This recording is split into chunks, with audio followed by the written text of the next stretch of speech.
साबर तंत्र मंत्र विज्ञान इस चैनल पर आप सभी साधकों का हार्दिक स्वागत है। इस चैनल का निर्माण हमने उन साधकों के लिए किया है जो साधना के लिए जानकारी प्राप्त करना चाहते हैं। आजकल YouTube पर अत्र तत्र सर्वत्र साधना से संबंधित कई प्रकार की चैनलें, कई प्रकार के लोग मिल रहे हैं। उनमें कई प्रकार की लुभावनी बातें बता करके थंबनेल में ऐसी लुभावनी बातें लिख करके साधकों को मन को दिग्भ्रमित कर रहे हैं। साधक की दिशा भ्रमित की जा रही है।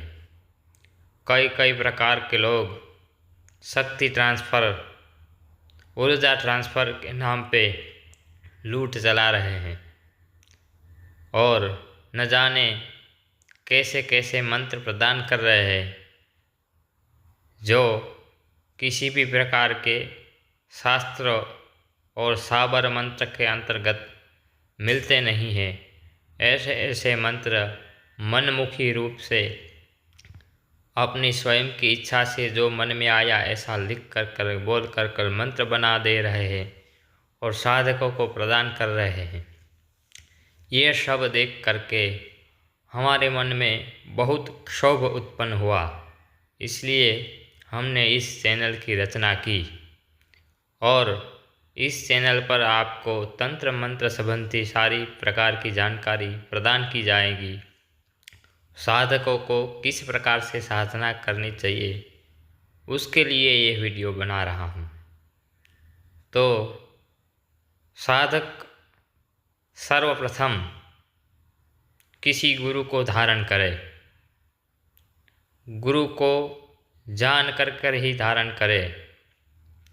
एक कहावत है, पानी पियो छान कर गुरु करो जान कर।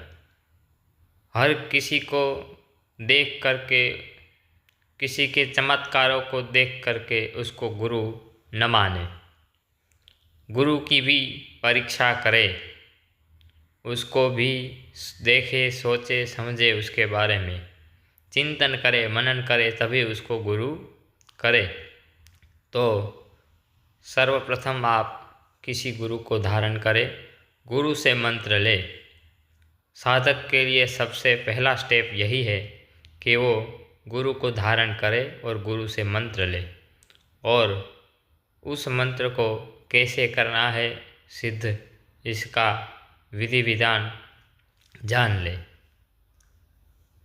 तो अब आइए जानते हैं गुरु के पास में से दीक्षा लेने के बाद आप किसी भी साधना में प्रवेश कर सकते हैं।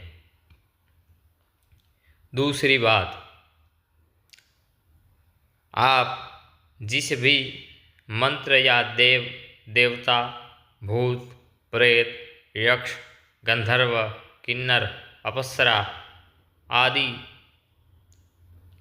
गणों और गण समूहों की दूतों की साधना करने जा रहे हैं तो सावधान हो जाइए।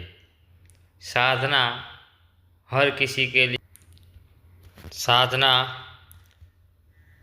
हर प्रकार की हर किसी के लिए नहीं होती। इसलिए आप जो है पहले यह जान ले कि आपके लिए कौन सी साधना उपयुक्त है, कौन से देवी देवता उपयुक्त है, उसी की साधना करें, उसी से अच्छा फल प्राप्त होगा। अन्य प्रकार के लोभ में आकर के, चमत्कार के लोभ में आकर के आप साधना न करें, क्योंकि इस प्रकार से साधना करने पर साधक को फायदे की जगह नुकसान हो सकता है।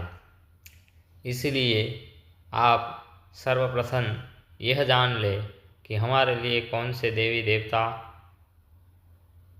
गण आदि जो भी है वो उपयुक्त है या नहीं। इसके लिए आप ज्योतिष का सहारा ले सकते हैं। अगर आप यह जानना चाहते हैं कि हमारे लिए कौन से देवी देवता या साधना उपयुक्त रहेंगे, तो आप इसके लिए हमसे संपर्क कर सकते हैं। इसके बाद आप जब यह जान ले कि हमारे लिए कौन से देवी देवता उपयुक्त है, उसके बाद आप उसका मंत्र ले और मंत्र की पूरी विधि जान करके उसकी साधना करें, तब आपको सफलता 100% मिलेगी। तो साधना में करने से पूर्व आपको क्या क्या तैयारी करनी चाहिए, इस विषय पे भी हम बता रहे हैं। तो साधना शुरू करने से पहले आप, साधना का मतलब यही होता है अपने आप को साध लेना, अपने शरीर को और मन को साध लेना। तो सर्वप्रथम आपको आपके शरीर को साधना होगा। इसके लिए आपको सर्वप्रथम बैठने की जो है कोशिश आपको करना चाहिए कि आप कितना समय बैठ सकते हैं, इसकी आप देख, और इसके साथ आप ये देखें कि आप कौन से आसन में दीर्घकाल तक बैठ सकते हैं। ऐसा आसन जो है आप जान ले। अलग अलग प्रकार के आसन होते हैं, पद्मासन वगैरह और सिद्धासन, सुखासन।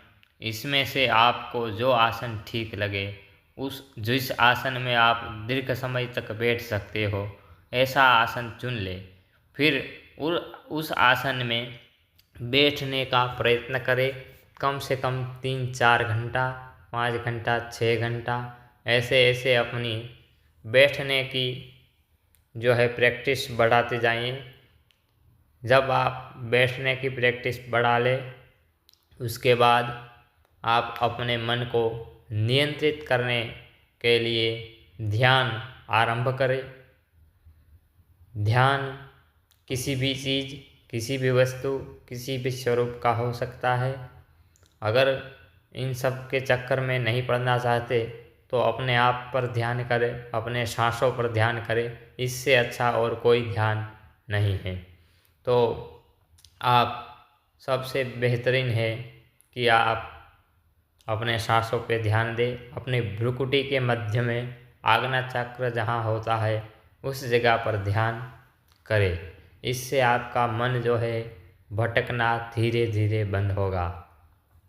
यह जब आप हो जाए इसमें पारंगत, तभी किसी भी साधना में आगे बढ़े, तभी आप सफल हो सकते हैं। ऐसा नहीं कि YouTube से किसी बाबा ने मंत्र बताया, उसको आपने उठा लिया और साधना करने बैठ गए। फिर पता चला कि आप संकल्प लेकर के साधना कर रहे हैं और मंत्र जाप पूरा नहीं हुआ। उससे पहले ही आपको जो है कंटाला आने लगा, शरीर में दर्द होने लगा, बैठ नहीं पा रहे और आपको छोड़ना पड़ा। इसलिए सबसे पहले यह सब प्रकार की प्रैक्टिस आप कर ले, जिससे आपको तकलीफ़ नहीं होए और आप साधना में बैठ सके, आपकी साधना खंडित नहीं होए। दूसरी चीज़, साधना में खाने पीने का भी बहुत महत्व होता है।